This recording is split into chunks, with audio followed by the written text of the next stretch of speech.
आणि त्याचं मूळ कारण वेदांतांनी एकच सांगितलं, आत्मस्वरूपाचं अज्ञान.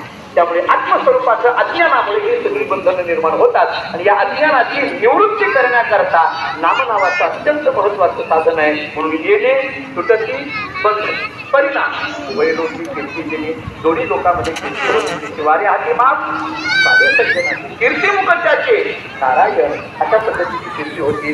भगवंताच्या नामाचं स्वरूप कळालं, भगवंताच्या नामाचा परिणाम कळाला, भगवंताच्या नामाचं अनुभूती काय, भाव ज्याचे गाठी त्याचे भाव ज्याचे गाठी त्याची लागूता होती. तिसऱ्या चरणामध्ये महाराज सांगतात, ज्या क्षणामध्ये भगवंताच्या नामाच्या संबंधाने भाव येतो त्या क्षणामध्ये परमात्म्याचा संस्कार. भाव हा शब्द खूप महत्वाचा आहे. तिसऱ्या चरणामध्ये भाव हा शब्द खूप महत्वाचा आहे. मला कधी कधी आश्चर्य वाटतं, मराठी भाषा ही गमतीची आहे, वेगवेगळ्या अंगाने फिरत राहतो.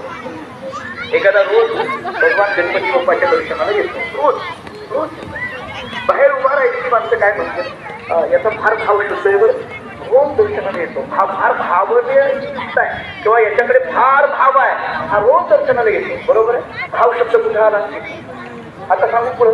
आपल्याकडे गावामध्ये संध्याकाळच्या वेळेला रोज पंचपदी असते आणि बऱ्याचदा अलीकडच्या काळामध्ये बऱ्याच उशिरा पंचपदी सुरू होते. म्हणजे संध्याकाळी 8 वाजता असेल तर 9 वाजल्या तरी पंचपदी चालू होत नाही.